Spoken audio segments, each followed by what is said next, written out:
Mais aujourd'hui, il est triste de constater que malgré que l'abbé Hélène Mbamakuso soit informé de l'existence de la plainte, il a non seulement piétiné le droit de l'Église, qu'on appelle chez nous le droit canon, les directives données par le Saint-Père, mais il a aussi piétiné le droit civil, c'est-à-dire que vous êtes mis en cause, vous devez effectuer un déplacement. Et il faut le rappeler que M. Label Mbamakuso, c'est un prêtre que je connais très bien, non seulement avant qu'il ne devienne d'ailleurs prêtre, je le connais. Et je connais la manie, ses caractéristiques. C'est un monsieur que nous appelions d'ailleurs au séminaire un diplomate. C'est un spécialiste dans la stratégie des contre-attaques. Il sait comment tourner les gens en dérision. C'est-à-dire que dès qu'il y a une affaire, il crée lui-même une autre affaire. Là, par exemple, vous avez vu que la plainte existe depuis 2020, mais dès qu'il avait été notifié, il a commencé à crier au tribalisme, il a commencé à se victimiser. Voyez, spécialiste en victimisation. Nous avons suivi tous la déclaration de maître Lionel Kalina Menga qui a dit que son client, qui est donc l'abbé Alain Lwembamakoso, n'a jamais été notifié de la plainte et n'était jamais informé de cette plainte. Alors que vous nous dites que la plainte avait été déposée le 5 juin 2020 et notifiée au nonce apostolique du Congo. Comment se fait-il que son avocat à lui, son défenseur à lui, qui est apparu ces jours-ci, on le voit sur la toile, dise que son client n'a jamais été notifié? Alors, Monsieur Perrin, je vous ai dit tout à l'heure que M. Alain Lwembamakoso brille dans l'art du divertissement, de la distraction. Une façon de vouloir dire qu'il n'a pas dit la vérité à son avocat, c'est ça? Ben alors, moi, j'ai pitié, si vous permettez le terme, de Maître Kalina. Mais j'ai bien vu qu'on l'a roulé. C'est-à-dire qu'il a été fariné, pour reprendre une expression chère à nos amis ivoiriens.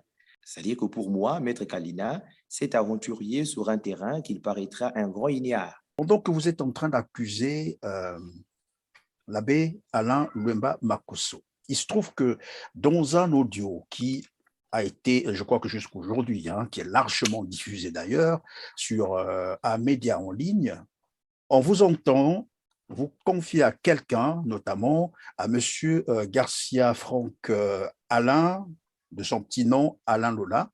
Vous vous êtes confié à lui pour dire que finalement, vous n'avez jamais été abusé par l'abbé Alain Lwembamakoso, mais plutôt par Autain Sila Guillard. C'est vous qui êtes en train de le dire. Comment Alors, monsieur expliquer ce Perrin, paradoxe? alors, il ne s'agit pas d'un paradoxe. Pour ceux qui me connaissent, ils ne vont jamais suivre ces audios. Ceux qui me connaissent, c'est-à-dire que j'ai travaillé en philosophie sur Machiavel et je sais mettre en place des stratégies de défense. J'ai porté plainte contre monsieur Alain Lwembamakoso pour abus sexuels, pour actes de barbarie et de torture, pour harcèlement moral et psychologique, pour violence, commoditaire des violences physiques, pour des traitements humiliants et dégradants et pour abandon d'une personne en danger. C'est-à-dire, dès que j'ai porté plainte le 5 juin 2020, M. Alain Lwembamakoso a commencé une chasse aux sorcières, c'est-à-dire a commencé à intimider tous ceux qui étaient autour de moi. J'en veux pour preuve. 5 juin 2020, la plainte est déclarée et recevable au tribunal judiciaire de Paris. Dès lors que l'annonciature est notifiée, dès lors qu'il a eu de la bouche d'une autorité ecclésiastique qu'il y a une plainte contre toi et il y a un témoin, M. Alain Lwemba a envoyé des gens kidnapper le témoin au nom de Autain Sila Guillard, qu'on lui a ramené à Christ Roi, permettez M. Laurent, qui a été entendu comme si Alain Lwemba Makoso, cette paroisse devenait un parquet, un tribunal. Il a entendu de 23h à 3h du matin pour le relâcher à 3h et le lendemain matin, envoyer les gendarmes, l'arrêter pour l'incarcérer à la gendarmerie de Bita. Non seulement ça, il a convoqué un ex-prêtre au nom de Serment Maleka, Cédric Serment Maleka, un prêtre qui avait lui aussi été, disons, réduit à l'état laïque à cause d'un viol sur mineur, soi-disant. Aujourd'hui, Alain Lembama Rousseau l'avait rattrapé, puisque c'est un grand à moi, croyant que c'est lui qui me manipulait. Le monsieur a d'ailleurs fait, le pauvre a d'ailleurs fait tout un communiqué pour démentir ces faits. Le communiqué, il avait produit en lettres ouvertes sur ses réseaux sociaux. Je vous enverrai le lien que vous pourriez mettre pour que les gens comprennent la cruauté de ce prêtre. Et quelques jours après, je reçois un message de Yaya Franck, puisque c'est écrit ainsi sur son compte Facebook. Bonjour, mon frère, je suis Franck, j'ai suivi que tu as porté plainte contre Alain Lwemba Makosso. Est-ce que tu peux m'en parler? J'ai répondu, puisque tu es mon frère, je te conseille d'aller vers papa, il pourra mieux t'en parler. Quelles sont réellement vos relations avec Alain Lola? Qui est-il pour vous? Mais comme je vous dis, c'est un inconnu pour moi.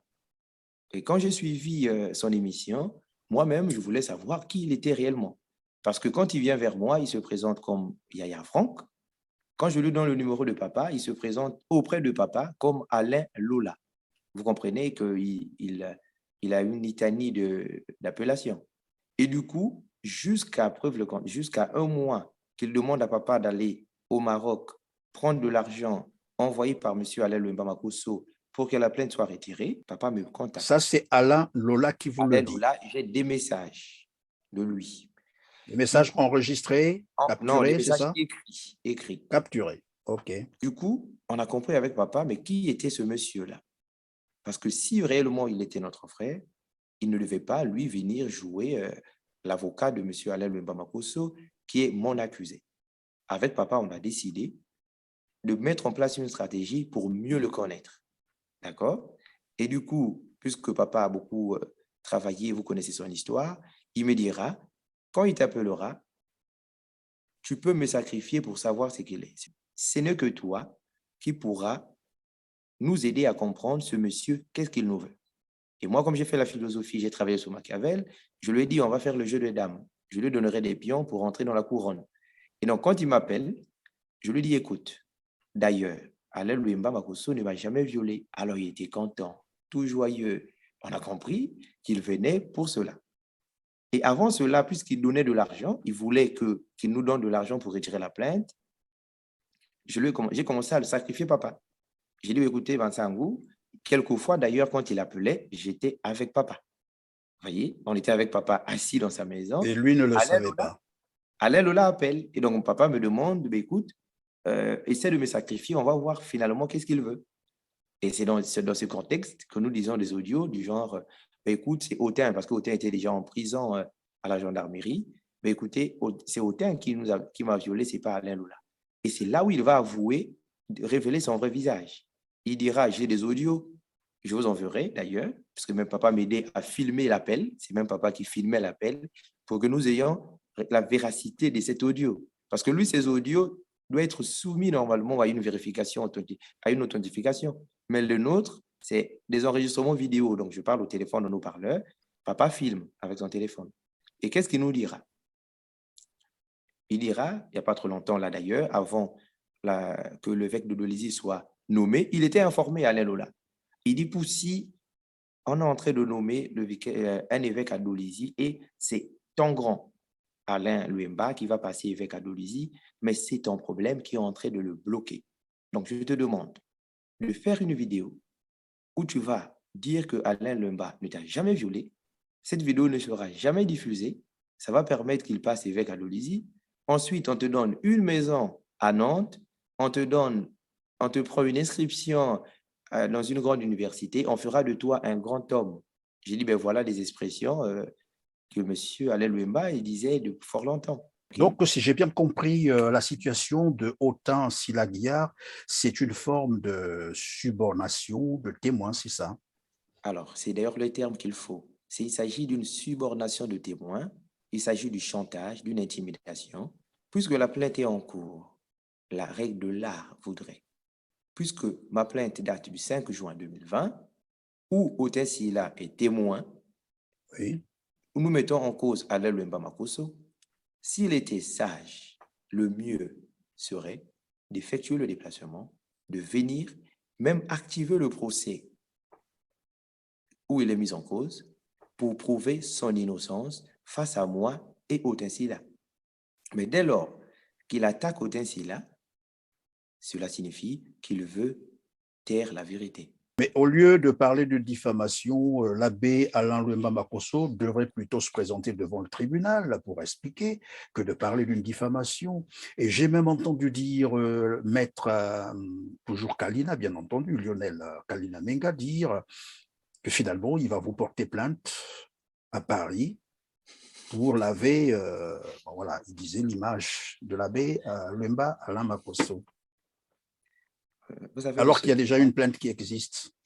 vous savez, monsieur, Est-ce que vous ne ferez pas mieux, par exemple, de notifier cette plainte-là, par exemple, à Maître Kalina, puisqu'aujourd'hui, on sait désormais que c'est lui qui défend la cause de l'abbé Alain Louemba Makosso. Pourquoi ne pas notifier cette plainte à monsieur, disons, à Maître Kalina? Dans la vidéo, je l'ai entendu dire qu'il n'a connaissance de rien, donc il n'a pas connaissance de la plainte. Pour lui, la plainte n'existe pas et que son client n'a jamais été notifié. N'est-ce pas l'occasion maintenant là de notifier cette plainte à Maître Kalina Menga? Bonne question d'ailleurs. Mon avocate ou mon avocat, parce que ces gens, on sait quel pouvoir de nuisance ils ont, je vais vous faire le dire comme ça. À partir de la semaine prochaine, fini la bataille médiatique, place à la bataille judiciaire. Et nous attendons Monsieur Kalina Menga, avocat d'Alain Louemba Makosso, qu'il ait des arguments pour défendre son client devant le tribunal.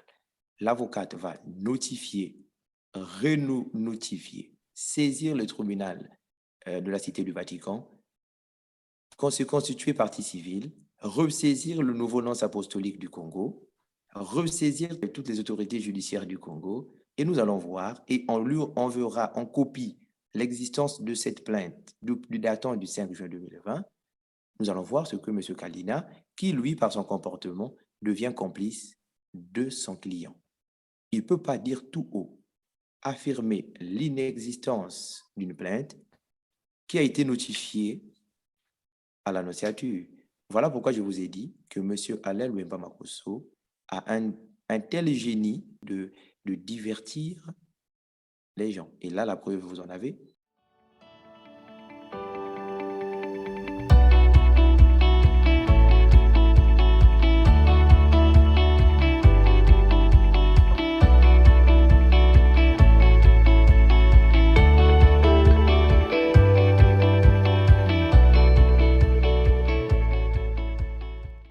Bonjour ou bonsoir. Mesdames, Mesdemoiselles et Messieurs, fidèles téléspectateurs, merci d'être encore avec nous sur Teller TV et bienvenue dans ce numéro Droit de savoir qui porte encore sur l'affaire Poussy Nsango. Une affaire qui défraie la chronique, une affaire d'abus sexuels présumés, un véritable labyrinthe qui crée toute une confusion sur les réseaux sociaux. En réalité, le numéro d'aujourd'hui était prévu pour un face-à-face entre Alain Lola et Poussy Nsango. Mais M. Alain Lola nous a fait savoir qu'il ne sera disponible avant le lundi prochain. Vu l'évolution de l'actualité sur cette affaire, M. Poussy Nsango s'est dit qu'il a des choses à dire, qu'il a des explications à donner. Ce n'est pas un droit de réponse parce que le droit de réponse obéit, bien entendu, à un certain nombre de règles.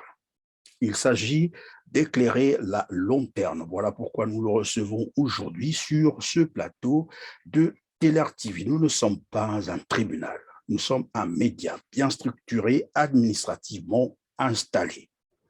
Nous ne sommes contre personne, nous ne sommes pas contre l'Église et de toute façon, l'affaire qui sera traitée sur ce plateau ne concerne pas l'Église. Elle concerne deux personnes, une victime et un présumé coupable. C'est de ça qu'il s'agit. Ça ne sert donc à rien d'instrumentaliser les gens, de faire une récupération ethnique, une récupération religieuse et même une récupération politique. C'est une affaire qui porte sur l'abus sexuel présumé et la plainte existe. Elle a été déposée au tribunal judiciaire de Paris le 5 juin 2020. Pour ceux qui ne sont pas encore informés, cette plainte a été également notifiée au nonce apostolique du Congo. Voilà pourquoi nous nous sommes permis évidemment de traiter la question sur le plan médiatique, mais que cela ne soit pas pris pour un média qui voudrait, comme on l'entend déjà, vilipender quelqu'un, vilipender une église. Non, nous ne sommes pas là-bas. Notre travail à nous, c'est promouvoir la liberté d'expression et nous savons que la liberté a un prix. Quand j'ai dit cela, merci de nous avoir donc compris. Bonjour, monsieur Poussine Sangou, et très ravi de vous recevoir encore sur notre plateau. Bonjour, monsieur Perrin, et toutes mes salutations respectueuses à tous ceux et toutes celles abonnés de TRL TV et tous ceux qui nous suivront. Alors, monsieur Poussine Sangou, comme je l'ai annoncé aujourd'hui, il était question que vous soyez en face de monsieur Alain Lola. C'est ce qui avait été prévu. Monsieur Alain Lola nous avait été confié, nous, par monsieur, si je peux le dire, Pascal Louemba, qui nous avait donné un programme qu'en premier lieu, on devait recevoir monsieur Alain Lola. Une fois qu'on l'avait reçu, il y aurait un face-à-face avec toi. Et ensuite, il y aurait le juriste, bien sûr, qui devrait représenter monsieur l'abbé Alain Louemba Makosso. Malheureusement, ce programme, j'ai l'impression qu'il s'est arrêté en cours de route. J'ai posé la question à monsieur Pascal Louemba. La suite, jusqu'aujourd'hui, il ne m'a pas répondu. Depuis 2 jours, j'ai envoyé l'invitation à monsieur Alain Lola pour votre face-à-face. En tout cas, il m'a fait savoir qu'il ne peut être libre avant lundi. Mais vu l'actualité sur la toile, vous avez pensé que vous avez des choses à dire. On ne pouvait pas faire autrement. Voilà pourquoi vous êtes là. Je vais commencer par une activité que vous avez eu à organiser à Paris, une manifestation. Sur quoi portait-elle? La manifestation portait sur la réclamation de la justice. C'était une manifestation revendicative, c'est-à-dire que nous revendiquons nos droits fondamentaux de justice, puisque tout homme, tout être humain a droit à une justice équitable. Et au regard de l'actualité telle qu'elle se présente, nous avons compris que épuiser les démarches administrativement religieuses ne donnait rien, puisque nous sommes un peuple, autant que citoyen, autant qu'humain, j'ai le droit de manifester. C'est d'ailleurs le thème de ma manifestation qui avait été légalement déclaré à la préfecture de police de Paris, qui avait répondu. Il s'agissait d'une manifestation statique devant la place Saint-Pierre. La place Saint-Pierre, et pour ceux qui habitent la région parisienne, c'est la place devant la basilique du Sacré-Cœur de Montmartre. Et pourquoi ce lieu? Parce que c'est un endroit mémorable et symbolique où est adoré le cœur sacré de Jésus, basilique Sacré-Cœur. Et pour nous, chrétiens et fidèles chrétiens, nous avons choisi cet endroit pour manifester le cœur brûlant que nous avons de justice face à tous ces fléaux. C'était quoi le thème déjà? Le thème, c'était quoi? Alors, le thème était inspiré, et il était le sang des victimes d'abus sexuels dans l'Église, crie justice. Alors, je présente le discours de l'association cultuelle de la métropole de l'Église syro-orthodoxe de Martoma, métropolite mort Philippos, pour soutenir les abus sexuels et demander la justice dans l'Église.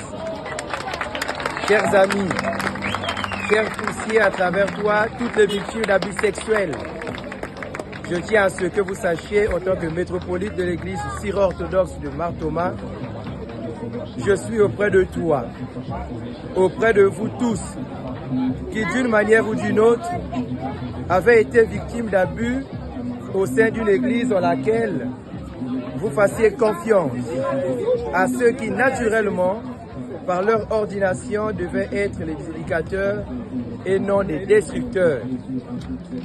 La vérité vous rendra libre si nous taisons les pierres crieront. Puissons-nous tous retrouver dans le service de Dieu l'édification des fidèles du Christ et ce faisant d'une société plus juste et unanime. Message de Monseigneur Mor Philippos, métropolite de l'église syro-orthodoxe de Mar-Thoma. Je vous remercie.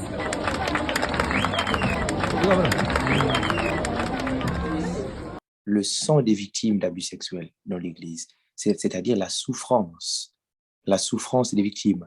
Donc, je Une manifestation essentiellement congolaise ou bien c'est tout le monde qui pouvait... Cette manifestation n'avait pas une connotation congolo-congolaise, s'il faut dire, parce que les victimes, elles sont nombreuses, les victimes dans l'Église. Et puisque j'avais porté le projet moi-même étant victime, au départ, le thème était le sang des victimes d'abus sexuels dans l'Église du Congo. Et ils ont dit, écoutez, il n'y a pas que les victimes au Congo. Les victimes, elles sont partout. Et nous avons élargi le thème.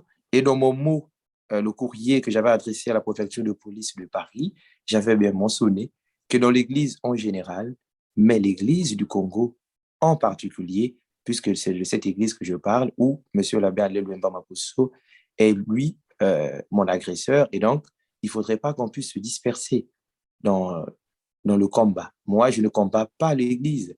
Je ne combats pas l'Église institution. Non, mais je combats. Non seulement je combats, mais je revendique mes droits qui ont été piétinés, bâillonnés, marchandés par celui que les gens, certains appellent affectueusement Yalin. Et donc, c'était l'objet de ma manifestation, réclamer justice, puisque depuis 2020, il ne se présente pas.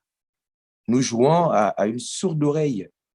Depuis 2020, ça veut dire que la date à laquelle, sinon l'année à laquelle vous avez déposé plainte, c'est ça? Alors là, c'est l'année où la plainte a été déclarée recevable au tribunal judiciaire de Paris en date du 5 juin 2020. Et comprenez-vous, M. Perrin, et pour tous ceux qui nous suivent, que depuis le 5 juin 2020, une plainte a été déclarée recevable. Elle a été notifiée aux nonces apostoliques du Congo et au Gabon. Dans la même période? Les jours qui suivaient, donc 2 jours après, mon cher papa biologique, Michel Sangou, a dépensé ce qu'il est et ce qu'il a pour écrire à sa sainteté le pape de Rome, le pontife de Rome, le Saint-Père. Il a écrit au pape, il a écrit à l'Annonciature, il a écrit à certains évêques du Congo. Tous, il avait reçu quand même les récépissés pour montrer que finalement, l'information est bien parvenue aux nonces apostoliques du Congo. Ben justement, puisque quand il écrit, nous sommes dans un État, en France, un État de droit, quand on envoie un courrier, la poste vous envoie l'avis de réception. Vous voyez, le courrier avait été reçu, et puisque on avait reçu l'avis de réception, alors le courrier que Michel Sangou, mon père, a envoyé au Saint-Père, si vous voulez, j'en connais encore la quintessence, il s'agissait de demander l'avis du pape suite à une certaine négociation à l'amiable demandée, parce que Monseigneur Louis Portola-Bouillou insiste sur le terme, il dit qu'il n'avait pas sollicité, mais il avait demandé un arrangement en l'Église à la lumière de la vérité de l'affaire. Et si tant est vrai que Monseigneur Louis Portola-Bouillou, à l'époque évêque de Kinkala, en exercice, parce qu'aujourd'hui il est évêque émérite, discute avec Michel Sangou sur une affaire où nous allons faire un arrangement en l'Église. Pas qu'il était contre la justice, mais il voulait que, puisque l'Église a des institutions aussi judiciaires, pour que l'affaire soit réglée en l'Église, dans le respect du droit de l'Église. Et vous avez quelques éléments d'appréciation là-dessus, des éléments qui peuvent conforter à cette thèse? Ben justement, puisque Monseigneur Louis Portola-Bouillou lui-même avait produit à mon papa leurs échanges. Et donc, Monseigneur Louis Portola-Bouillou, en demandant un arrangement en l'Église, à la lumière de la vérité, disait-il, et de la justice, voulait que le problème soit arrangé dans l'art de l'Église. Entre autres, demander que M. l'abbé Alain Lwemba Makosso se retire momentanément de ses fonctions pour respecter la loi de la Cité du Vatican du 26 mars 2019 portant sur la protection des mineurs et des personnes vulnérables en ce qui concerne les abus sexuels. Ensuite, la personne offensée, donc lésée, donc la victime, devait être protégée, éviter la répétition des faits, aussi bien pour lui que pour sa famille, ce qui n'avait pas été respecté. Là, nous sommes en quelle période? Alors là, nous sommes après le dépôt de la plainte, c'est-à-dire le 5 juin 2020 et les semaines qui suivaient. Pour être précis, nous disons la deuxième semaine du mois de juin. La deuxième semaine du mois de juin 2020. Et ce qui Est-ce que cela veut dire que l'accusé était informé? Alors, puisqu'il y a eu, dans sa grande sagesse, Monseigneur Portela l'a rencontré, a rencontré l'accusé, lui a fait part de la plainte en lui demandant de respecter le droit de l'Église. C'est-à-dire qu'en vue d'une bonne enquête de la situation, il ne pouvait pas, lui, être en exercice de ses fonctions. Il faut rappeler ici qu'un vicaire général porte en quelque sorte une certaine immunité, puisqu'il est une autorité ecclésiastique. C'est-à-dire que pour que la plainte suive bien son cours, il devait, lui, comme on fait à l'état civil, comme on fait dans les ministères, dès qu'il y a une information d'une personne qui est mise en cause, la personne doit se retirer momentanément. Mais aujourd'hui, il est triste de constater que malgré que l'abbé Alain Lwemba Makosso soit informé de l'existence de la plainte, il a non seulement piétiné le droit de l'Église, qu'on appelle chez nous le droit canon, les directives données par le Saint-Père, mais il a aussi piétiné le droit civil, c'est-à-dire que vous êtes mis en cause, vous devez effectuer un déplacement, et il faut le rappeler que M. l'abbé Lwemba Alain Makosso, c'est un prêtre que je connais très bien, non seulement avant qu'il ne devienne d'ailleurs prêtre, je le connais. Et je connais la manie, ses caractéristiques. C'est un monsieur que nous appelions d'ailleurs au séminaire un diplomate. C'est un spécialiste dans la stratégie des contre-attaques, si vous savez. C'est-à-dire qu'au-delà de tout ce que vent et marée, il se croit invulnérable. C'est-à-dire, il sait comment tourner des gens en dérision. C'est-à-dire que dès qu'il y a une affaire, il crée lui-même une autre affaire. Je m'explique. Là, par exemple, vous avez vu que la plainte existe depuis 2020, mais dès qu'il avait été notifié, il a commencé à crier au tribalisme, il a commencé à se victimiser, voyez, spécialiste en victimisation. Donc, dès lors qu'on lui a présenté... Oui, on va peut-être y arriver, mais en dehors de Monseigneur Portela, qui d'autre a été informé selon vous de cette affaire? Alors, personne d'autre? Mais disons que dire que tous ont été informés signifierait, d'une certaine manière, les rendre complices de leur silence.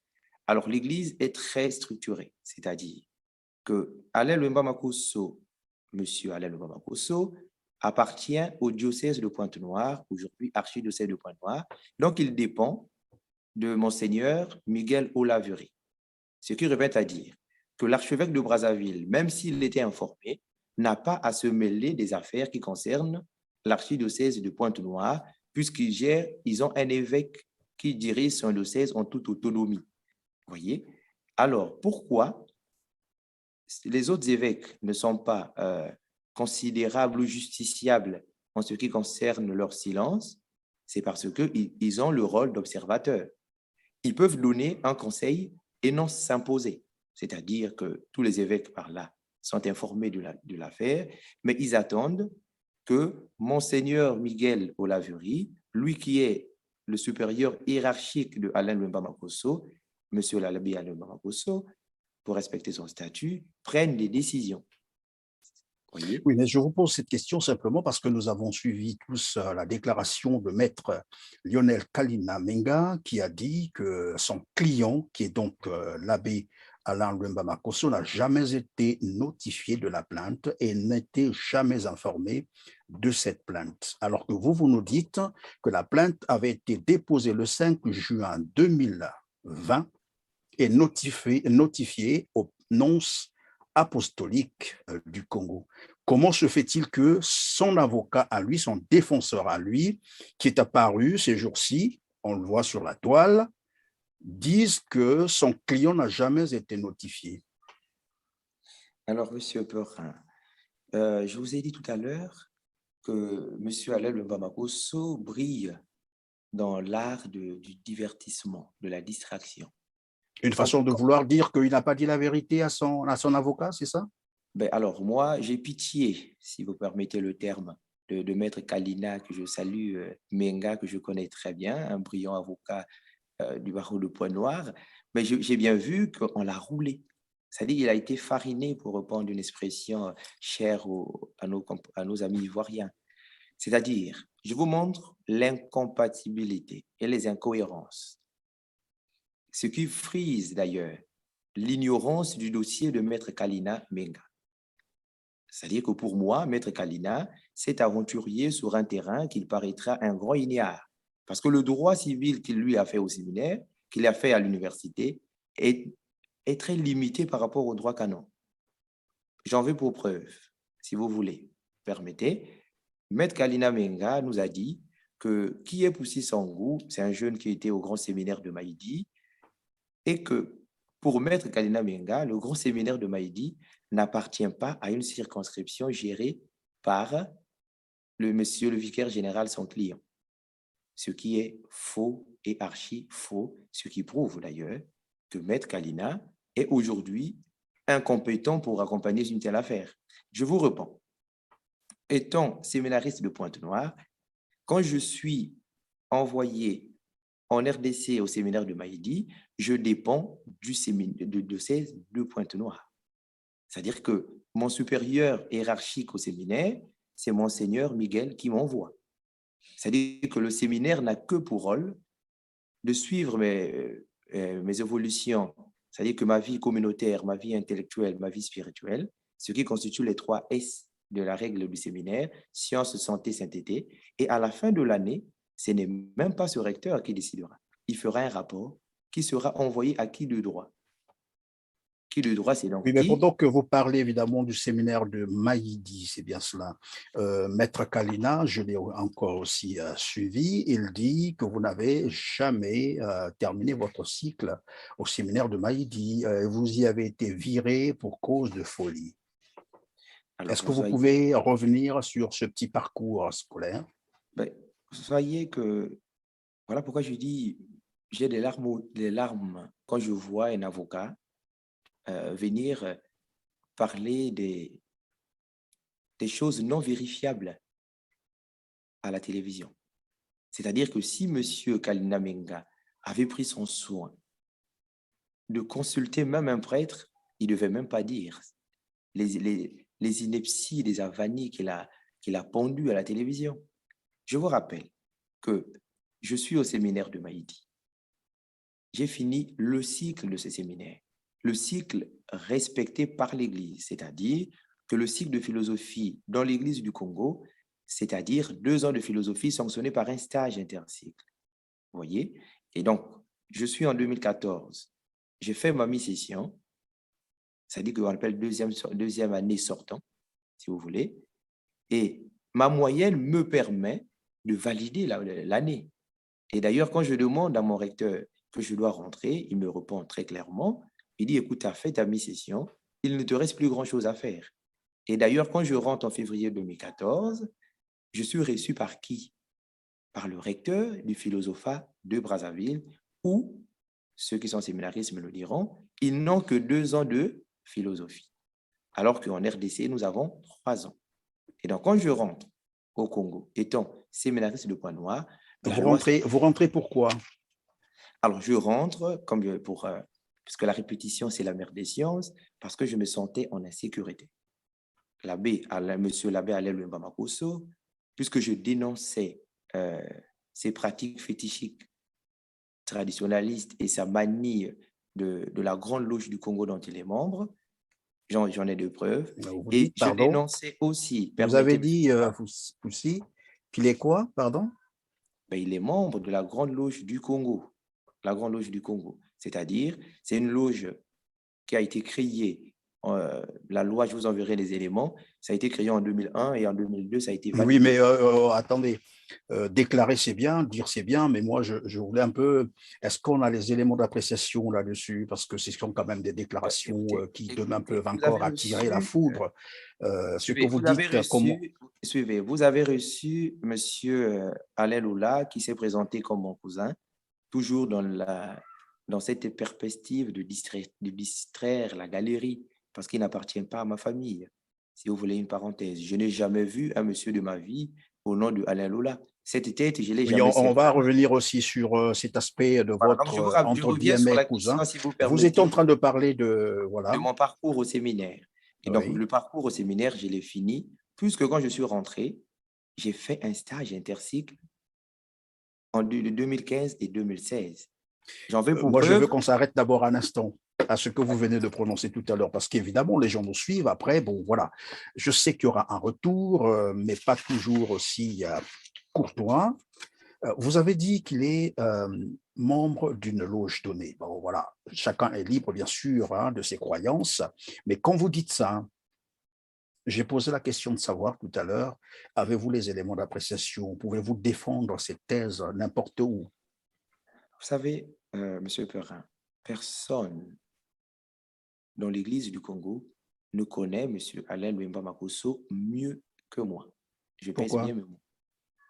Ben, parce qu'il disait lui-même, je suis son fils. Il a dit, il y avait un de ce griot, Alain Lola, qui a dit que c'est même Alain Luemba, soi-disant, qui m'a élevé. Vous voyez comment il brille dans une sorte d'obscurantisme pour aveugler les gens. Je vous rappelle, si vous me permettez, en une minute, Je vous je en vous prie, oui. explique. Alain Luemba Makosso fut un bon prêtre jusqu'en 2000. Un bon prêtre jusqu'en 2000. Il était curé de Christ-Roi. C'était une petite chapelle à Christ-Roi. Une petite église. Ceux qui connaissent Christ-Roi, ils connaissent. Avant que nous ayons ce temple pseudo-catholique qu'il a construit. Et Du coup, ensuite? à partir de 2001, lorsqu'on a créé la Grande Loge du Congo, pour ceux qui sont membres, ils connaissent que c'est en 2001 que cette association appelée Grande Loge du Congo, dérivée de la grande forme de la Grande Loge de France, on appelle GLDF, de Adam, que vous connaissez, qui est le grand maître. Au Congo, le député grand maître, c'est Okemba, qui, lui, ils ont créé cette loge. Et c'est une loge qui se réalise avec les pratiques maçonniques, mais sorcelleriques. Vous voyez? C'est-à-dire que c'est une obédience locale. C'est une loge sur Oui, la mais base. moi je Permettez, dis, M. Perrin, si vous me au-delà de toutes les permettez, déclarations, vous êtes en train de faire là des déclarations qui sont, mais bon, qui ont une teneur et qui auront naturellement des conséquences et un retour. Moi, ma question était de savoir, êtes-vous capable de démontrer cela si mais jamais j'en viens. devant J'en viens. la J'en justice, viens. les gens vous posaient cette question?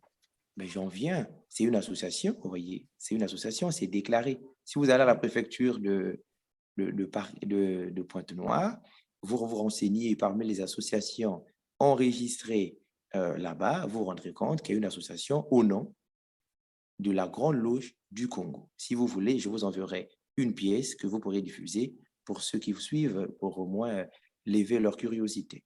Et donc, je vous rappelle que M. Alain Luemba Makosso a participé à la constitution des égrégores de cette loge-là. J'en ai des preuves. Vous étiez sur place? Vous étiez là? Alors, je vous ai dit que j'ai eu la chance avant même d'aller au séminaire, d'être en paroisse avec des prêtres, pas les moindres, pas les moindres. Donc, des prêtres, je dis bien pas les moindres, des calibres de l'Église qui en parlaient. Et même le jour où M. Alain Luemba Makosso s'est perverti pour adhérer à cette grande loge, je connais et la date et l'heure. Mais écoutez, je ne suis pas ici en train de faire l'apologie de la Grande Loge du Congo, dont il est membre. Il ne peut pas le nier. Mais ce que je suis en train de faire, moi, il Alors, faut donc, éclairer, on il va faut revenir éclairer le sur notre peuple de affaire Dieu. à nous. On ne va pas se Il faut perdre là-bas. éclairer le peuple de Oui. Dieu, M. Perrin, pour qu'ils comprennent, parce que nombreux m'ont contacté en disant, mais nous ne comprenons rien. Depuis des années, depuis 2014, je crie haut et fort. Voilà ce que j'ai vécu de la part de ce prêtre. Mais il paraît intouchable, il paraît invulnérable. Il y a même un ami avec qui nous avons fait le séminaire à Maïdi, je ne vais pas citer son nom pour lui éviter des foudres, qui a même fait un communiqué sur sa page disant que c'est depuis le séminaire que j'ai commencé à dénoncer ce mal que j'avais vécu de ce prêtre. Depuis le séminaire. Vous vous rendez compte? Mais pourquoi le monsieur paraît c'est-à-dire, il n'est pas inquiété. Mais d'après vous, On va avancer.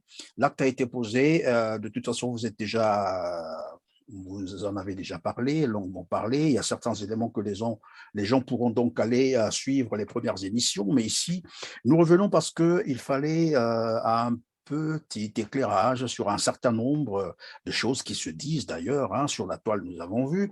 Pendant que vous êtes en train d'accuser l'abbé Alain Luemba Makosso. Il se trouve que dans un audio qui a été, je crois que jusqu'aujourd'hui, hein, qui est largement diffusé d'ailleurs sur un média en ligne, on vous entend vous confier à quelqu'un, notamment à monsieur Garcia Franck Alain, de son petit nom Alain Lola. Vous vous êtes confié à lui pour dire que finalement, vous n'avez jamais été abusé par l'abbé Alain Luemba Makosso, mais plutôt par Autain Sila Guillard. C'est vous qui êtes en train de le dire. Comment alors, expliquer ce paradoxe? alors, il ne s'agit pas d'un paradoxe. Pour ceux qui me connaissent, ils ne vont jamais suivre ces audios. Ceux qui me connaissent, c'est-à-dire que j'ai travaillé en philosophie sur Machiavel et je sais mettre en place des stratégies de défense. J'ai porté plainte contre monsieur Alain Luemba Makosso pour abus sexuels, pour actes de barbarie et de torture, pour harcèlement moral et psychologique, pour violence commoditaire des violences physiques, pour des traitements humiliants et dégradants et pour abandon d'une personne en danger. C'est-à-dire, dès que j'ai porté plainte le 5 juin 2020, M. Alain Luemba Makosso a commencé une chasse aux sorcières, c'est-à-dire a commencé à intimider tous ceux qui étaient autour de moi. J'en veux pour preuve. 5 juin 2020, la plainte est déclarée et recevable au tribunal judiciaire de Paris. Dès lors que l'annonciature est notifiée, dès lors qu'il a eu de la bouche d'une autorité ecclésiastique qu'il y a une plainte contre toi et il y a un témoin, M. Alain Luemba a envoyé des gens kidnapper le témoin au nom de Autain Sila Guillard, qu'on lui a ramené à Christ Roi, permettez M. Florin, qui a été entendu comme si Alain Luemba Makosso, cette paroisse devenait un parquet, un tribunal.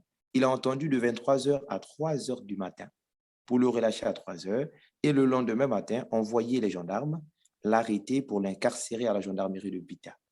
Non seulement ça, il a convoqué un ex-prêtre au nom de Serment Maleka, Cédric Serment Maleka, un prêtre qui avait lui aussi été, disons, réduit à l'état laïque à cause d'un viol sur mineur, soi-disant. Aujourd'hui, Alain Luemba Makosso l'avait rattrapé, puisque c'est un grand à moi, croyant que c'est lui qui me manipulait. Le monsieur a d'ailleurs fait, le pauvre, a d'ailleurs fait tout un communiqué pour démentir ces faits. Le communiqué, il l'avait produit en lettres ouvertes sur ses réseaux sociaux. Je vous enverrai le lien que vous pourriez mettre pour que les gens comprennent la cruauté de ce prêtre.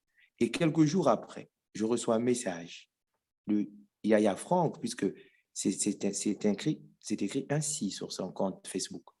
Bonjour, mon frère, je suis Franck, j'ai suivi que tu as porté plainte contre Alain Luemba Makosso. Est-ce que tu peux m'en parler? J'ai répondu, puisque tu es mon frère, je te conseille d'aller vers papa il pourra mieux t'en parler. Pourquoi je l'avais dit? Parce que je sortais d'une hospitalisation psychiatrique sous contrainte où, à l'issue de cette hospitalisation, il avait été prouvé que, primo, je ne souffrais d'aucune crise psychotique, d'aucune crise névrotique, c'est-à-dire donc d'aucune folie, mais plutôt, je souffrais d'une crise psychosomatique, ça veut dire qu'une réaction qui se résultait suite à un acte que j'avais été victime. Après examen, ils ont compris qu'il fallait que je me libère, je libère la parole.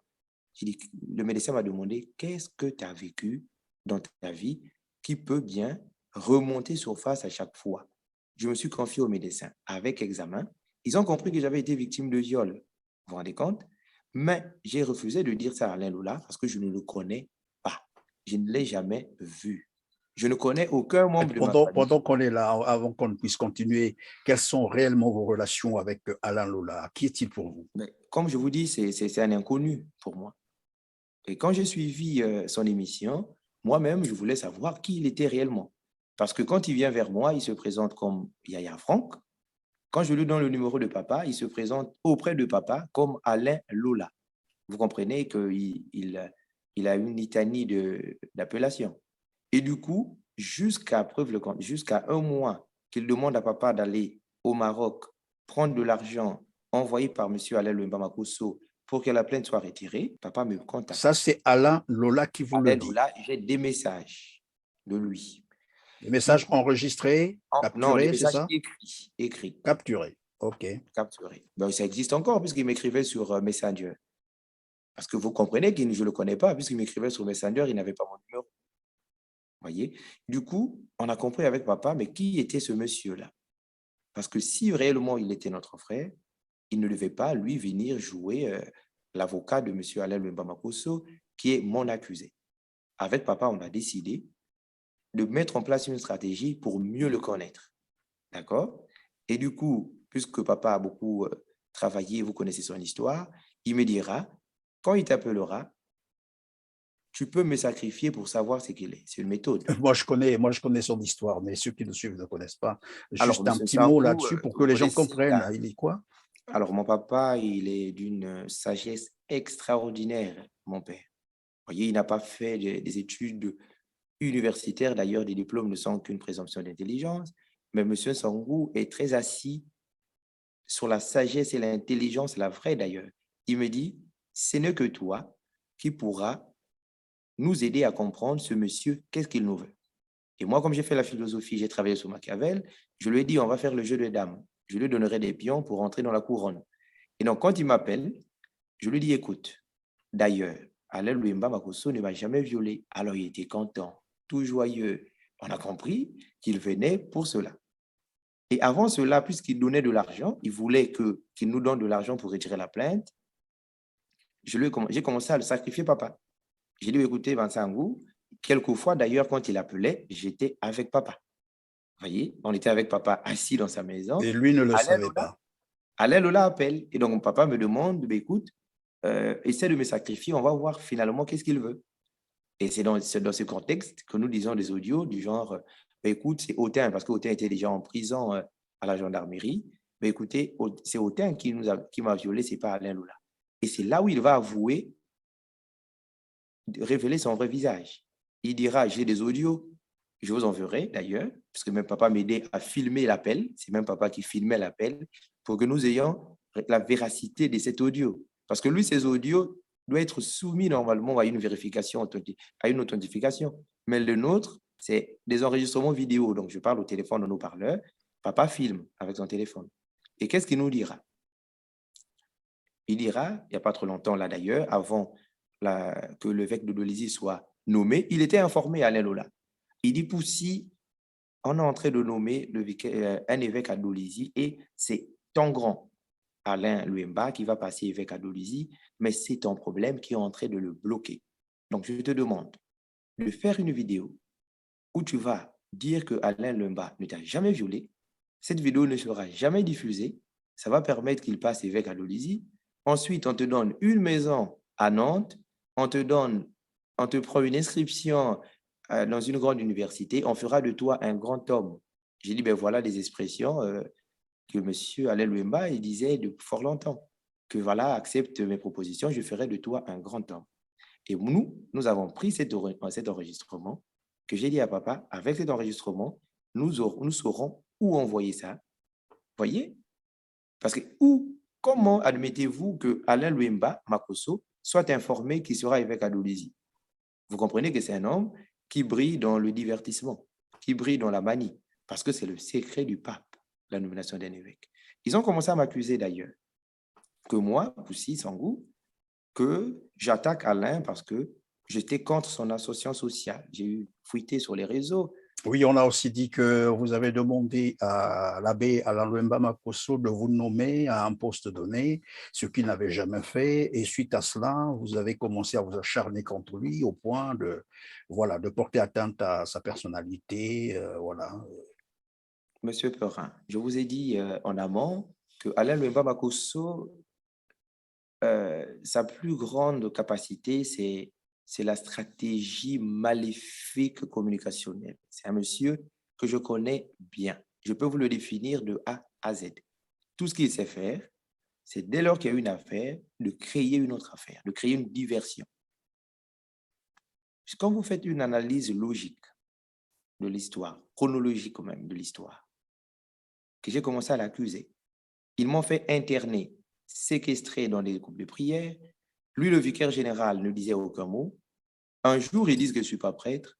Un autre, ils disent que je réclame un poste. Mais je veux réclamer un poste en quelle qualité? Parce qu'aujourd'hui, quand les intellectuels qui nous suivent, nous tous, nous avons été à l'école. Ils vont crier que je n'ai pas fini mes études à Maïdi, mais un autre jour, ils vont dire que j'ai réclamé un poste à l'abbé Alain. Et d'après vous, ce poste serait lequel? Certains ont dit que j'étais même jaloux de son poste. Il s'agit là de la diversion. C'est-à-dire, ils n'ont pas des éléments de défense, ils veulent soutirer les éléments de défense en créant la diversion, en faisant parler pour que nous répondions à leur diversion. Et de ces éléments, ils vont créer une autre histoire. C'est ce que Karl Jasper dit. En philosophie, les réponses sont plus importantes que les questions, puisque chaque réponse génère une autre question. C'est ce qu'ils veulent faire. Et lui, il n'a pas aucun diplôme universitaire d'ailleurs. Il a le baccalauréat comme tout prêtre classique. D'accord, ok, mais ça c'est un problème. Et c'est ce de qu'ils veulent diplôme. faire, Diplôme monsieur n'est pas Perrin. synonyme, Ils veulent diplôme n'est pas divertir synonyme la galerie, d'intelligence. voyez. On va Ils veulent revenir divertir la galerie. sur notre sujet. Alors, moi, je vais un peu revenir vers là où on arrête Autain Sylla par la gendarmerie. Vous avez dit que dès que vous avez déposé plainte, notifié au nonce apostolique du Congo, l'Église était pratiquement informée. Les jours qui ont suivi, on est allé enlever, il faut le dire comme ça, Autain chez lui. On l'a amené chez l'abbé Alain Louemba Makosso, qui l'a en fait soumis à un interrogatoire jusqu'à 3 heures du matin, c'est ce que vous avez dit. Et quelques jours après, je ne sais pas si c'est 48 heures ou 24 heures après, il sera mis aux arrêts par la gendarmerie, c'est cela? C'est ça. Et lorsqu'on l'avait arrêté, est-ce que c'était suite à une plainte? Parce que c'est ce que j'ai semblé comprendre dans la déclaration de Maître Kalina, qu'il y avait une plainte de son client contre, bien entendu, M. Autain Sylla, qui a d'ailleurs été condamné par contumace. C'est ce que j'ai entendu dire. Et tellement qu'il était en cavale, on ne pouvait pas mettre la main sur lui. La décision avait été rendue. Et le jour où il est apparu, ces jours-ci bien entendu, voilà pourquoi on a mis la main sur lui. Et aujourd'hui où nous sommes en train de réaliser cette émission, Autain Sylla est en prison. Il a été déféré, je crois, à la maison d'arrêt de Pointe-Noire. Donc on l'a arrêté à Brazzaville, on l'a déféré à la maison d'arrêt de Pointe-Noire. Nous avons appelé ses parents pour chercher à savoir ce qui s'était passé. Aucun de ses parents ne connaît cette affaire de plainte ou de procès, comme l'avait dit d'ailleurs l'avocat de l'abbé Alain Louemba Makosso. Alors, il y a quelque chose qu'on n'a pas compris. Est-ce que c'est la même affaire ou, tel que vous êtes en train d'expliquer, qu'une fois la plainte déposée, notifiée au nonce apostolique, les jours qui ont suivi, on a pris Alain, comment on l'appelle, Autain, on l'a amené en prison Et après là, bon, on l'a quand même laissé parce que le problème semblait un peu se calmer et que depuis que tu es apparu encore dans les médias, voilà, alors ils ont pensé encore à aller prendre Autain Sylla pour le mettre encore en prison. Est-ce que pendant que vous parliez, parce que je sais que vous avez dû vous communiquer avec Autain Sylla, Justement. t'avait-il dit qu'il avait un procès quelque part, il avait été entendu ou Il n'avait convoqué quelque part, non? il n'avait aucun procès. Simplement, Alain Lumba Makosso avait envoyé les gens l'enlever en juillet 2020 pour l'intimider. Pourquoi? Il faut le rappeler que dans ma plainte, Autain Sylla est témoin. Il a fait un témoignage écrit, signé avec sa pièce d'identité où il détaille comment les faits se sont déroulés. Est-ce que vous me permettez que je fasse la lecture du témoignage en question de Sylla? Témoignage de Autain Sylla, je vous le permets puisqu'il avait Avec- permis lui-même. Avec votre permission, bien entendu, hein, parce que nous sommes un média, comme on l'a dit, il y a des choses qu'on ne peut pas faire sans permission. Alors, je vais donc lire la plainte qui avait été envoyée par Autain Sylla Guillard, une plainte qui aujourd'hui est dans, qu'est-ce que je dis, un témoignage qui a été, je crois, mis aussi dans la plainte, c'est ça? Dans la plainte, comme Voilà. témoignage. Et lui-même Voici ce que dit ce témoignage. C'est Autain Sylla qui écrit, en manuscrit d'ailleurs, c'est visé. Je viens témoigner de ce que j'ai subi chez l'abbé Alain Lumba Makosso, curé de la paroisse Christ-Roi de Loandjili à Pointe-Noire. Ce dernier a abusé de moi sexuellement dans la période partant de 2005, lorsque j'étais à la tête de la communauté d'enfants Yamboté de la dite paroisse. Après les réunions dominicales, ce prêtre m'invitait au presbytère pour un repas et il me donnait aussi de l'argent. Puis, me parlait des trucs sexuels, amoureux, qui pouvaient m'exciter à faire, bon, écoutez, il y a des termes que je ne vais pas prononcer, mais vous avez compris, entre hommes. Avec lui, c'était devenu une habitude et il va m'interdire d'en parler aux autres. Sinon, il allait faire une mauvaise prière contre moi. Et comme c'est le pape de l'Église, je ne pouvais crier sur ça. Enfin, il ne pouvait pas en parler à quelqu'un. Cela a duré beaucoup d'années. En 2011, je n'étais plus à la charge de la communauté, mais il me cherchait toujours. Là, moi, j'avais déjà une copine, mais je ne pouvais pas m'opposer contre lui. Parler de ça à quelqu'un, personne ne pouvait me croire. Je suis devenu un déséquilibré. Là aussi, c'est le terme que je ne prononce pas. Nous sommes à la télé, mais vous avez compris. Cela a fait de moi un garçon faible. Parfois, cela faisait, donc il arrivait, que je ne puisse plus avoir envie de ma femme. Donc, il me fallait fuir la paroisse. Je ne pouvais plus continuer à faire les activités de cette paroisse. Autain Sylla Guillard, fête à Pointe-Noire, le 28 mai 2020. Vous authentifiez cela, c'est bien ce qui a été écrit là.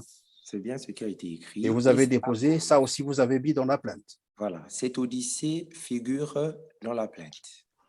Donc, c'est donc pour cela que Alain Lumba Makosso s'était précipité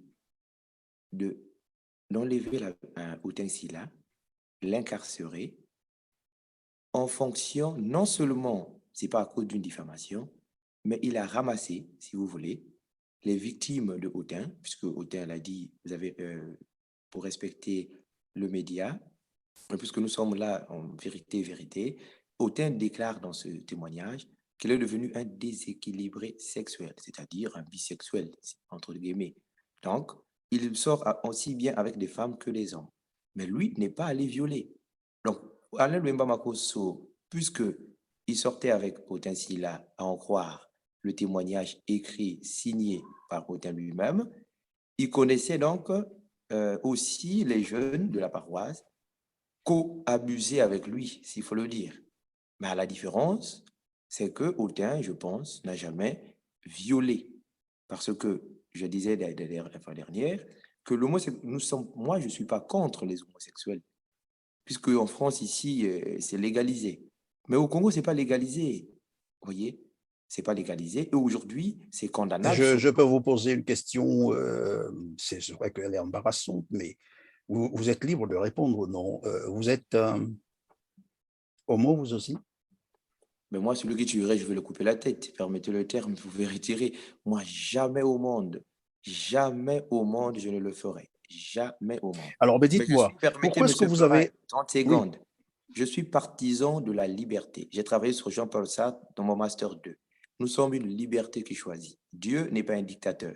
Il a dit d'ailleurs dans Osée 6:8, je mets devant vous deux chemins, le chemin de la bénédiction et de la malédiction. À vous de choisir. Sinon, je ne porterai pas plainte contre Alain Bamakosso.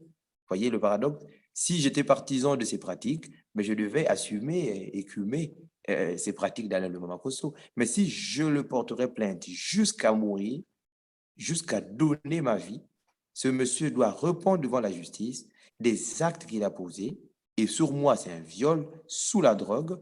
Et sur les jeunes mineurs de la paroisse que je connais, vous avez là le témoignage et de en Autain dehors Silla. du témoignage de Autain Silla Guillard, vous avez d'autres témoignages aussi Ben, nous que vous avons avez d'autres reçus? témoignages. Et ils vont Il y en a aujourd'hui dire que combien?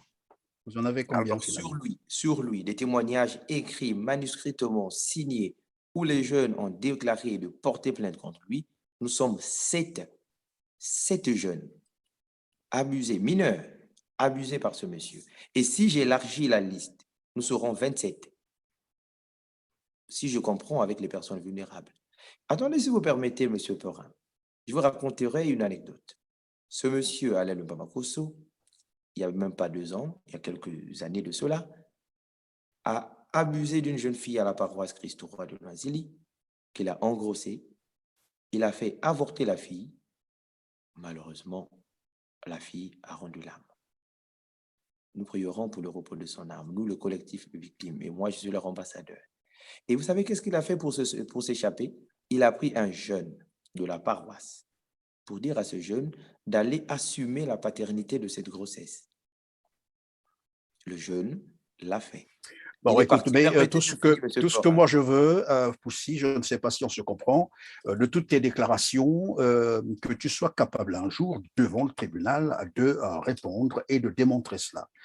Si c'est bien cela, on peut continuer. Mais moi, je veux revenir sur l'affaire Autain Silla Guillard.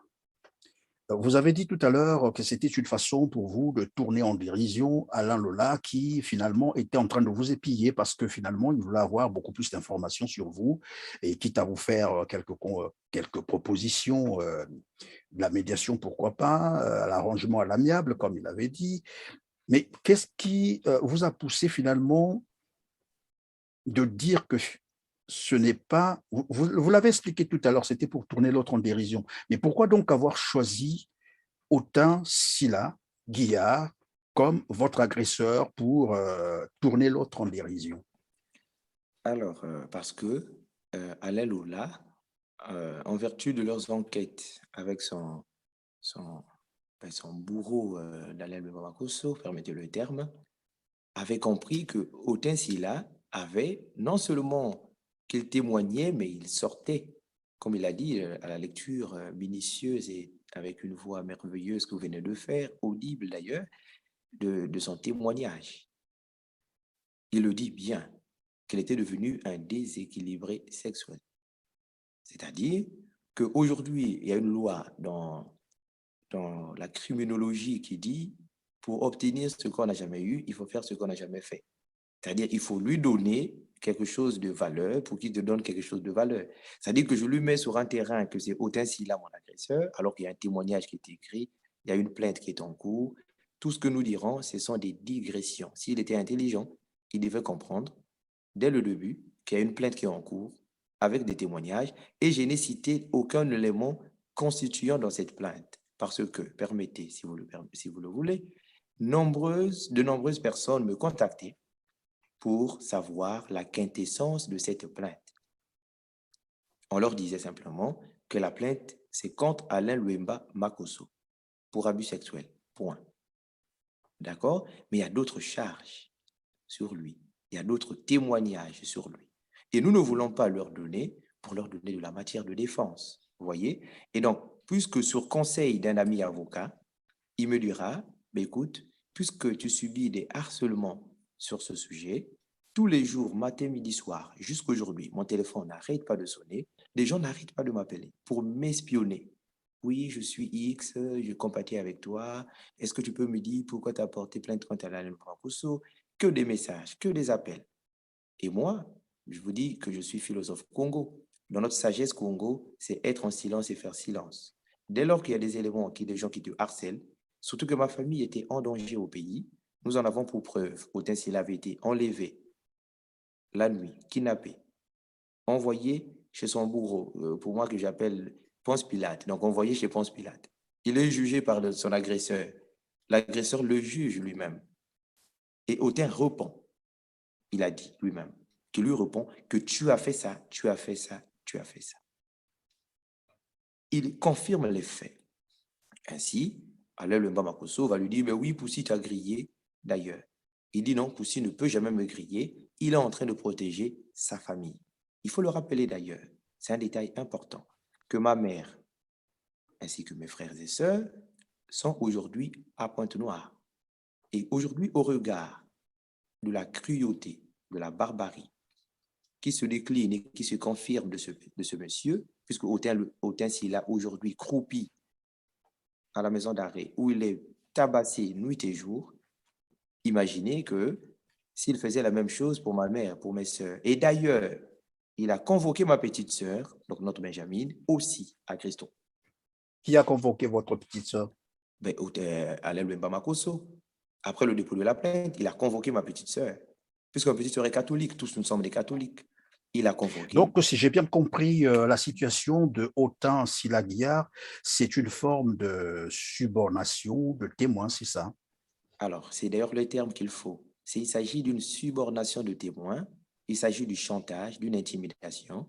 Puisque la plainte est en cours, la règle de l'art voudrait, puisque ma plainte date du 5 juin 2020, où Autain Sila est témoin, Oui.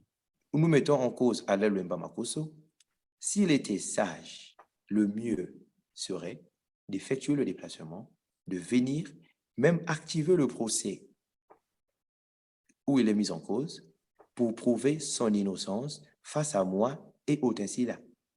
Mais dès lors qu'il attaque Autain Sila, cela signifie qu'il veut taire la vérité. Et c'est d'ailleurs l'objectif.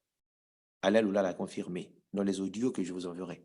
Il disait, d'ailleurs, Autain, on l'avait intimidé, il a fui Point Noir. Donc, il ne pourra plus parler, il ne reste que toi. Donc, si Qui dit toi ça? aussi, C'est Alain Lola qui vous dit ça? Alain Lula, oui, mais Alain Lula, oui, c'est l'homme de main du maître, il travaille pour son Ponce Pilate. Vous voyez? Donc, il dira qu'Autain, on l'a intimidé, il a fui. Mais écoutez, si vous permettez de vous expliquer ce qui s'était passé quand Autain, puisqu'il m'a donné les faits, Autain Oui, est allez-y, envoyé je à la vous en prie. gendarmerie. Oui. Il ne connaît pas pourquoi il est envoyé à la gendarmerie. De sa cellule où il était incarcéré, il enregistrait la conversation de Alain Lemba Makosso avec le responsable de ce centre pénitentiaire, donc à la gendarmerie de Mpita. Il m'a appelé, il avait encore son téléphone, il a filmé l'endroit où il l'avait mis, où il était tabassé, il ne mangeait pas.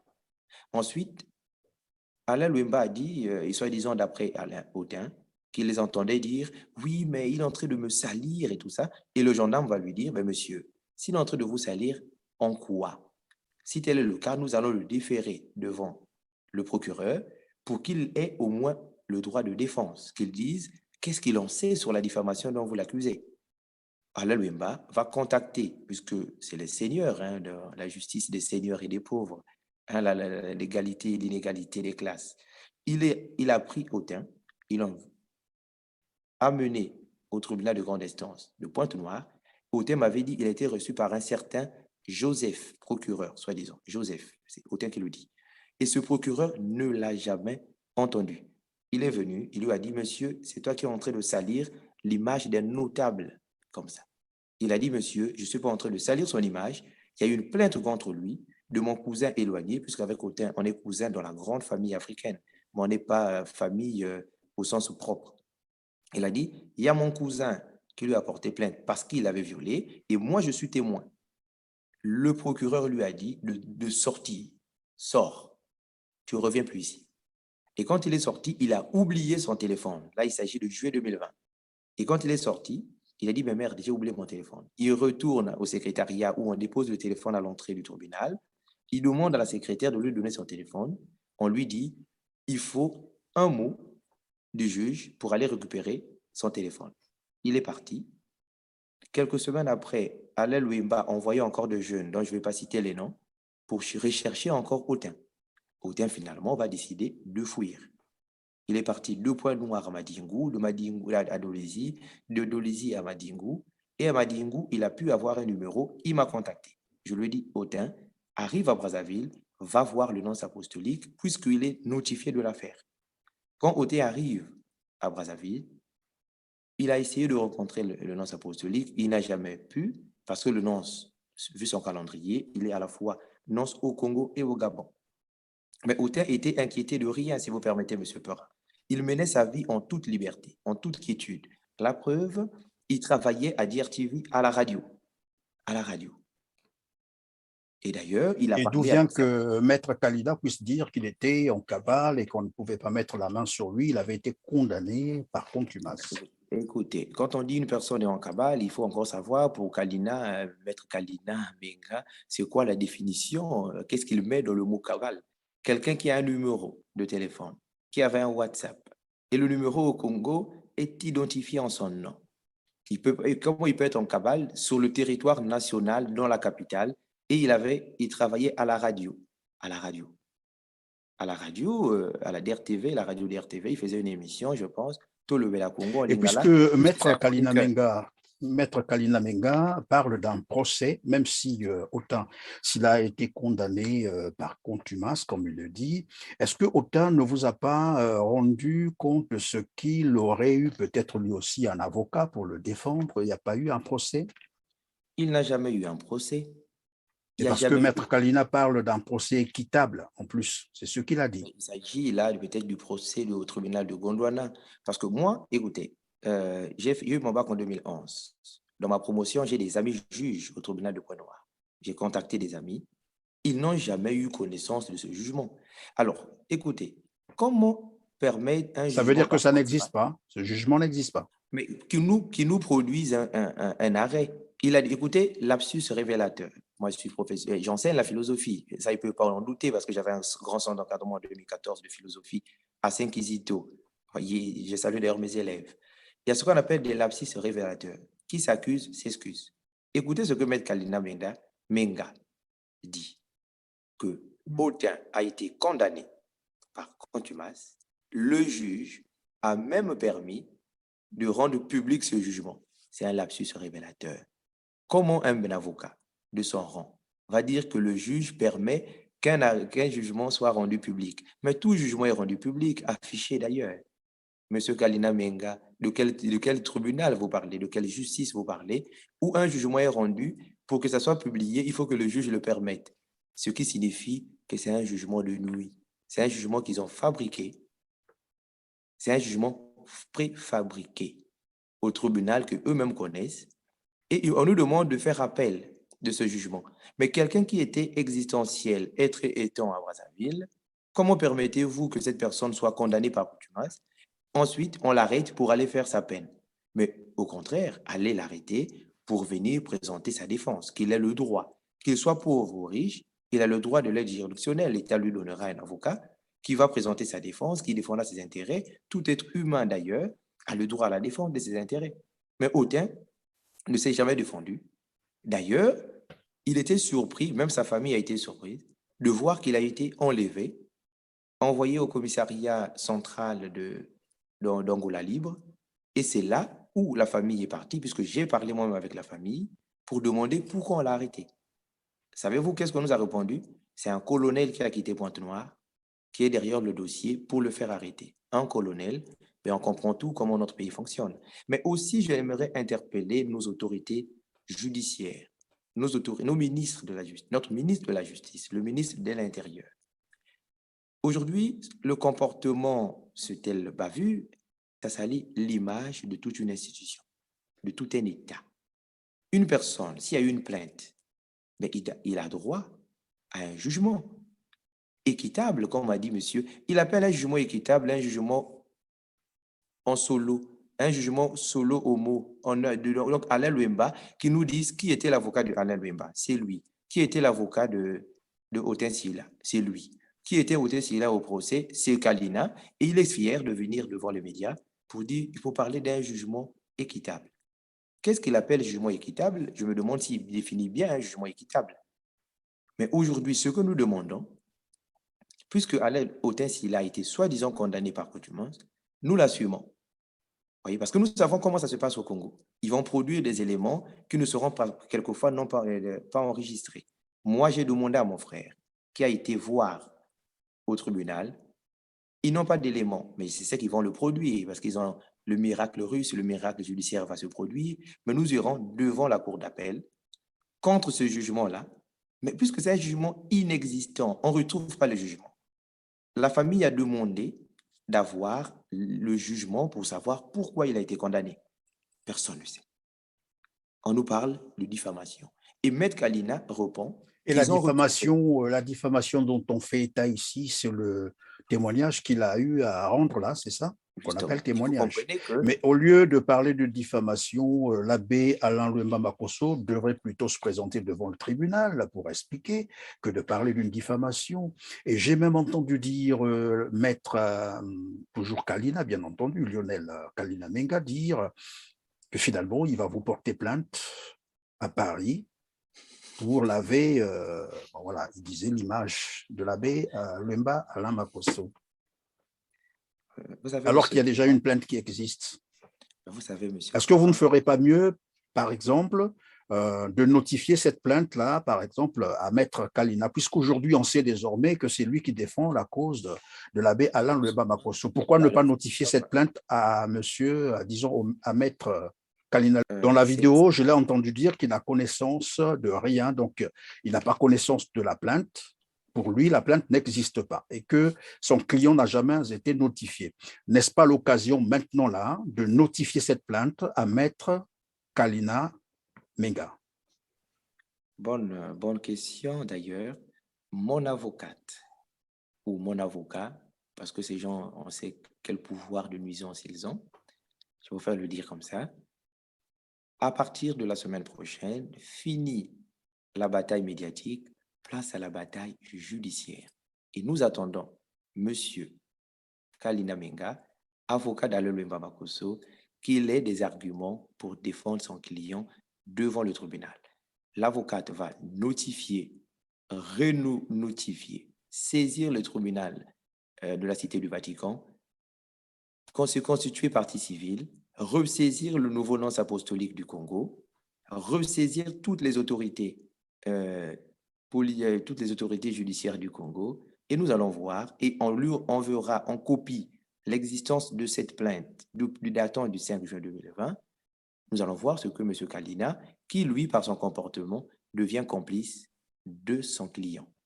Il ne peut pas dire tout haut, affirmer l'inexistence d'une plainte qui a été notifiée à l'annonciature. Voilà pourquoi je vous ai dit que M. Alain Louemba Makosso a un tel génie de divertir les gens. Et là, la preuve, vous en avez.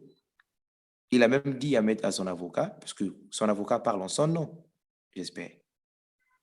Oui, il a bien dit qu'il était l'avocat de l'abbé Alain Louemba Makosso. Et vous comprenez les incohérences dans les propos de M. Kalina, que je suis un passionné du droit, un passionné de la justice. Mais quand je fais la lecture judicieuse et minutieuse des propos de Maître Kalina, j'ai pitié de lui. Et j'ai pitié de ce qu'il fait. Je comprends que ce qu'il fait, ce n'est pas du droit. Il est en train de faire du populisme, mais qui va lui coûter très cher. Parce qu'aujourd'hui, il oublie que Alain Louemba Makosso est vicaire général d'un diocèse, aujourd'hui archidiocèse. Et dans ce diocèse, il est un vicaire judiciaire qui défend les intérêts de tous les prêtres. Vous comprenez? Vicaire judiciaire, que je salue d'ailleurs, je ne citerai pas le nom, parce que nous sommes focalisés sur Alain Louemba Makosso aujourd'hui. Pourquoi ce vicaire judiciaire ne parle pas? Pourquoi le chancelier de l'archidiocèse de Pointe-Noire ne parle pas pour que Kalina Menga vienne défendre un vicaire général? À cela, je vais profiter de répondre à Monseigneur, je ne citerai pas le nom, qui me demande que le problème soit arrangé en l'Église. Son Excellence, ce n'est plus possible que le problème soit arrangé en l'Église. Parce que l'accusé lui-même a choisi leur Église, a choisi pas l'Église pour arranger son problème. Il nous a pondu un avocat qui n'a rien à voir avec l'Église. Je n'accepterai plus ni appel, ni message d'une autorité ecclésiastique du Congo me demandant que l'affaire soit arrangée en l'Église. Alain Lwemba Makosso a un avocat, moi aussi j'en ai. La plainte. Et parce qu'avant, il y a eu des gens qui t'ont appelé, des gens de l'Église qui t'ont appelé pour le règlement à l'amiable. Les autorités ecclésiastiques, prêtres, diacres, religieux, religieuses, n'arrêtent de me rappeler, de me prêcher sur le respect de l'Église, de dire que j'étais une brebis égarée. Je vous enverrai, si vous permettez, la capture. Ils m'ont retiré de tous les groupes WhatsApp de l'Église au nom du consensus. Je vous enverrai, vous allez effacer le nom. Vous allez voir que nous avions des groupes WhatsApp, des séminaristes, des prêtres de Pointe-Noire, des gauches à droite, des élites et tout. Tous, ils ont décidé de me retirer de ces groupes en m'isolant. Savez-vous pourquoi? Parce que je mène le combat de la justice. Ils ne veulent pas. L'Église en France, que j'aime bien, l'Église de France, je leur ai jeté des fleurs. Je vous enverrai la lettre que j'ai adressée à la conférence des évêques de France, particulièrement à Monseigneur de Moulin de Beaufort, président de la CF, conférence épiscopale des évêques de France, archevêque de Reims, évêque de Reims ou archevêque de Reims, à tous les évêques et au peuple de Dieu de France. J'ai intitulé cette lettre, c'est « Sauve-nous, Seigneur, sauve-nous, nous périssons ». Si vous permettez, en 30 secondes, je dis dans cette lettre en substance, bien entendu, oui. Je vous enverrai, vous allez publier pour nos aimables téléspectateurs. Je dis dans cette lettre que l'Église de France, la première fille de l'Église, la fille aînée de l'Église, cette Église qui nous a évangélisés, qui nous a apporté la parole de Dieu, que nous avons accueillie, puisqu'elle correspondait à nos valeurs traditionnelles, a montré l'exemple, encore en premier, de réaliser un rapport qu'on appelle la CIAS, Commission indépendante sur les abus sexuels dans l'Église, où ils ont fait ce rapport depuis 1950 jusqu'à nos jours, 330 000 enfants victimes d'abus sexuels par des prêtres, diacres, religieux, religieuses. L'Église ne s'est pas effondrée. Ils ont mis en place une stratégie d'écoute. Les victimes sont écoutées. Ils sont accompagnés, avec un accompagnement social, sociologique, psychologique, sanitaire. Mais pour si l'Église de France l'a fait, pourquoi notre Église du Congo, où nous avons que 342 000 km², continue à baigner dans le fleuve de l'Omerta que l'Église ne supporte plus? Monsieur Perrin, en France, les voix se sont levées, les langues se sont déliées pour dénoncer les abus sexuels dans l'Église. L'Église, elle existe. En Italie, ça a commencé. Au Brésil, sauf au Congo. En RDC, République démocratique du Congo, nous avons vu la déclaration du cardinal Fridolin Bongo, demandant même aux prêtres ayant des enfants et femmes de se retirer et d'aller s'occuper des enfants. Mais nous, alors, Poussi Sango, on va continuer. C'est vrai que c'est déjà très long. Hein. C'est très long comme émission. On va continuer, évidemment. On pense évidemment, on pense aussi que vous êtes instrumentalisé par votre père ou par certains religieux. Dire qu'un Poussi Sango Kuzangisa, philosophe Congo, fondateur de la Fraternité Lumen Vitae et cofondateur de l'association des élites mages enregistrées au Congo, responsable du centre d'encadrement les élites du philosophe Poussi Congo depuis 2014. J'ai des élèves aujourd'hui qui sont professeurs de philosophie que j'ai enseigné. Dire de moi que je suis manipulé, c'est m'insulter. Il n'y a pas pure insulte que cela. Tous ceux qui ont été avec moi au séminaire, tous ceux qui me connaissent, si vous leur demandez de me définir, on te dira, Poussy, il dit ce qu'il pense et il pense ce qu'il dit. Personne ne peut croire que moi, Poussy Sangou, je peux être manipulé. Je ne respecte que la loi. Moi, mon respect, c'est la loi. J'ai travaillé en philosophie en Master 2 sur la loi. Monsieur Perrin, permettez si vous voulez, parce que ce Oui, problème, oui, il y a un problème il de le tue. temps aussi. Il y a aussi Mais un problème donnez-moi de 30 temps. secondes. Je Oui. vous cite ma mémoire de Master en philosophie. La dignité humaine comme dimension spécifique de l'existence. La dignité humaine comme dimension spécifique de l'existence. Pour moi, l'homme n'existe que lorsqu'il est capable de défendre sa dignité. Et personne ne peut me manipuler. Tous ceux qu'ils ont cités, l'abbé Benjamin Samanou, ils ont cité qu'il me manipulait. Il a pondu un communiqué pour démentir. Je vous permets, je vous enverrai ce communiqué. Ils ont parlé de l'abbé Étienne Bakissi. L'abbé Étienne Bakissi, ancien vicaire général de Pointe-Noire, un prêtre que j'admire, de par ses écrits, de par ses livres. Il a fait un doctorat en sociologie, il a fait beaucoup d'études. Et moi, j'aime bien avoir pour paradigme d'idéaux des modèles tels que le père Étienne Bakissi, tels que l'abbé Paulin Poucouta, tels que Et l'abbé donc, vous n'êtes Santelli. Ils manipulé ne par sont pas personne, en c'est train de cela? me manipuler. La plainte est signée en mon nom. C'est moi qui ai déclaré la manifestation. C'est moi qui ai saisi la conférence des évêques de France. C'est moi en mon nom, qui parle avec des autorités ecclésiastiques du Congo. Et c'est moi, Poussy Sangou, qui sera devant le barreau, devant le tribunal, avec mon avocat ou mon avocate, pour défendre mes intérêts, ce qui signifie que je ne suis manipulé par personne.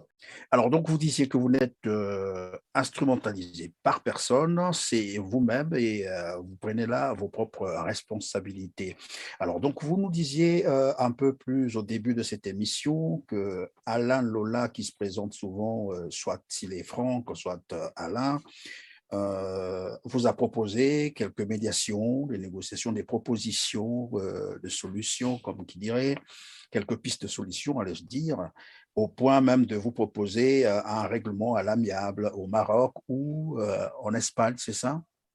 Oui, alors, pour dire vrai, il a proposé à papa un arrangement à l'amiable au Maroc ou en Espagne pour aller prendre de l'argent et retirer la plainte. À moi, il m'a proposé aussi de l'argent, une maison à Nantes, parce qu'il a même dit que j'habite Nantes alors que j'habite pas Nantes. J'y travaille à Nantes, pas que j'habite Nantes. J'ai une domiciliation dans une autre ville, j'y vais pour le travail à Nantes. Il m'a Au fait, vous proposé une faites quoi maison. maintenant là?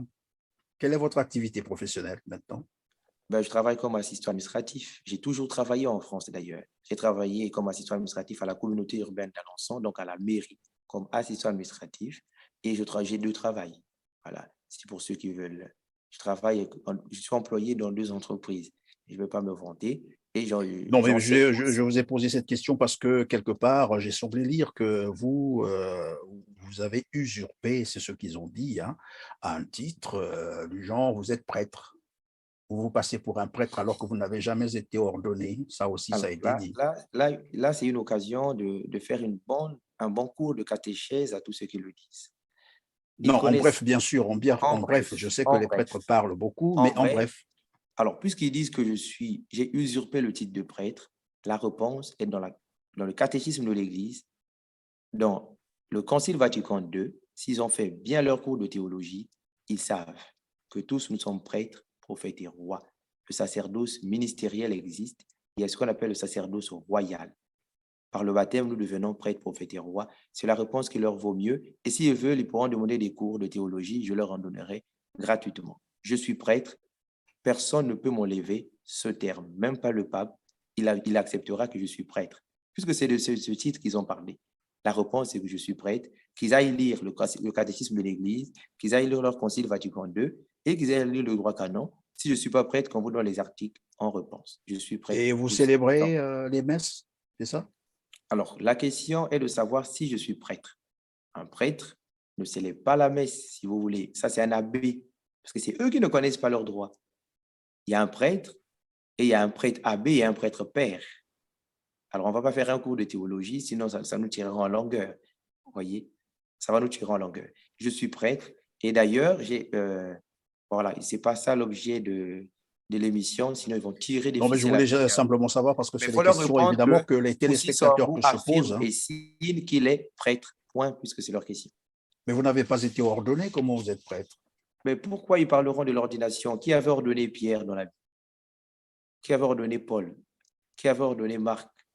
Qui avait ordonné Jean? Mais ils sont apôtres. Pierre est le premier pape. Qui l'avait ordonné? Ils peuvent vous répondre. Ils prendront 100 ans pour vous répondre. Parce qu'ils ne connaissent pas, ils ne lisent même pas la Bible. Ils ont businessman biblistes. Ils préfèrent aller faire des business que de lire leur Bible. Qui avait ordonné Pierre, il faut leur dire. Ils ne pourront pas les répondre, mais c'est le premier pape de l'Église. Qui avait ordonné Jean, qui nous a pondu l'évangile de Jean? C'est l'ancien Jean, un évangile merveilleux. Qui l'avait ordonné? Sous quel rite? Dans quelle paroisse? Vous comprenez? Être un serviteur de Dieu, c'est être appelé à annoncer la bonne nouvelle. Matthieu 28, 20. Allez de par le monde entier, annoncer la bonne nouvelle du salut. Le pape a répondu à la question. J'ai travaillé dans le synode de la synodalité, dans le diocèse de C, dans une commission autorité et participation. Et d'ailleurs, dans cette commission sur le synode, nous demandons même l'ouverture, si vous vous permettez, de l'état clérical aux femmes. Pourquoi l'Église, je vous ouvre un débat, c'est une parenthèse, pourquoi l'Église garde l'exclusivité de la prêtrise aux prêtres, aux hommes? Dieu ne s'est-il pas servi des femmes pour annoncer sa bonne nouvelle? Bon, Les ça, femmes du baptême de Pâques. c'est une Donc, autre ils ont besoin d'un paire bon de cours de manches. théologie, M. Voilà, Perrin. c'est une Vous autre les paire de appellerez, manches s'ils veulent un pour les débat de raisons. théologie, sur votre plateau, qu'ils Tout à envoient un fait. Ok, théologien merci. mûr. Pour Pas l'instant, des nous sommes divertissements. sur l'affaire qui vous oppose disons, à l'abbé Alain Lwemba Makosso. Alors, ça sera probablement l'avant-dernière question. C'est que vous me disiez que vous avez aussi porté plainte contre, disons, votre père, a porté plainte contre monsieur Alain Lola, c'est-à-dire monsieur Garcia, Franck Alain. C'est pourquoi exactement? Alors, monsieur Michel Sangou, mon père biologique, et d'ailleurs je suis l'un de ses conseillers, a porté plainte contre Alain Lola Quand est-ce pour, d'abord? pour, pour diffamation, pour usurpation d'identité. Il s'est présenté sur un plateau télé comme étant mon cousin, alors qu'il n'est même pas mon cousin. Il n'appartient à aucun arbre généalogique, aussi bien de mon père que de ma mère. Il enregistre mon père. Il a fait des enregistrements de façon illégale pour les amoureux du droit civil, l'article 9 et 16 du Code du droit civil, sur le respect de la vie privée et de la dignité, interdit d'enregistrer une personne sans son avis. Non seulement qu'il a enregistré mon père, qui est Michel Sangou, sans son avis, il a fait diffuser ces enregistrements dans les médias, dans certains médias. Moi, je me demande si ces médias lui ont demandé s'il avait demandé préalablement l'avis d'enregistrer. Le code déontologique que vous connaissez mieux que moi, de déontologie journalistique, je ne sais pas, M. Perrin, si on permet d'enregistrer une personne sans son avis et de le diffuser sur un média, quoi, chère Marc, c'est une plainte. Non seulement tentative de corruption, puisqu'il a avoué lui-même, nous avons des preuves. Je vous produirai une vidéo, puisqu'ils ont commencé à le faire, où on a enregistré, nous aussi, mais moi j'accepte que je l'ai enregistré de façon illégale parce que je cherchais des éléments, des preuves. Et jusque-là, c'est privé, oui. Il disait tout haut que fais une vidéo où tu vas laver Alain Lwemba Makosso pour qu'il passe évêque de Dolézy, il fera de toi un grand homme. Le mot laver, là, on peut le comprendre sous plusieurs formes. Laver quelqu'un chez nous au Congo, ça veut dire que le salir, en fait. C'est dans ce sens-là, ou bien non, dans le sens de redorer l'image de. Dans le Vous sens voulez dire de redorer l'image de l'abbé, c'est ça. Et moi, en réponse, je lui avais dit, monsieur Alain Lola, ça, jamais. Et pour cela, je te déclare anathème, c'est-à-dire, je te déclare personne non grata chez moi. Parce que ce que tu me demandes, monsieur, c'est que je fasse une vidéo en disant que Alain Lwemba ne m'a jamais violé. Et c'est les enregistrements qu'il a d'ailleurs. Et c'était des interrogations, mais il a collé ça, il a coupé, il a collé. J'ai dit, tu me demandes à moi de dire qu'Alain Lwemba ne m'a jamais violé. Mais qu'est-ce que je vous raconte? Et les gens vont me prendre pour qui? Mais pour un vrai bouillon, pour un malade mental. Et malheureusement, mais c'est ce qui passe maintenant sur les réseaux sociaux. Ben justement, et alors voilà pourquoi on dit un texte sans contexte n'est qu'un prétexte. Ils sont en train de nous pondre les audios. Ils disent que Poussi s'est confié à des proches. Mais les proches, qui sont-ils ces proches? Ce sont des inconnus, des extraterrestres, qui nous disent le nom de ses proches. D'ailleurs, l'urgence de la plainte. Mais je n'ai pas voulu attaquer ce média parce que, bon, voilà, pour moi, ils font leur travail.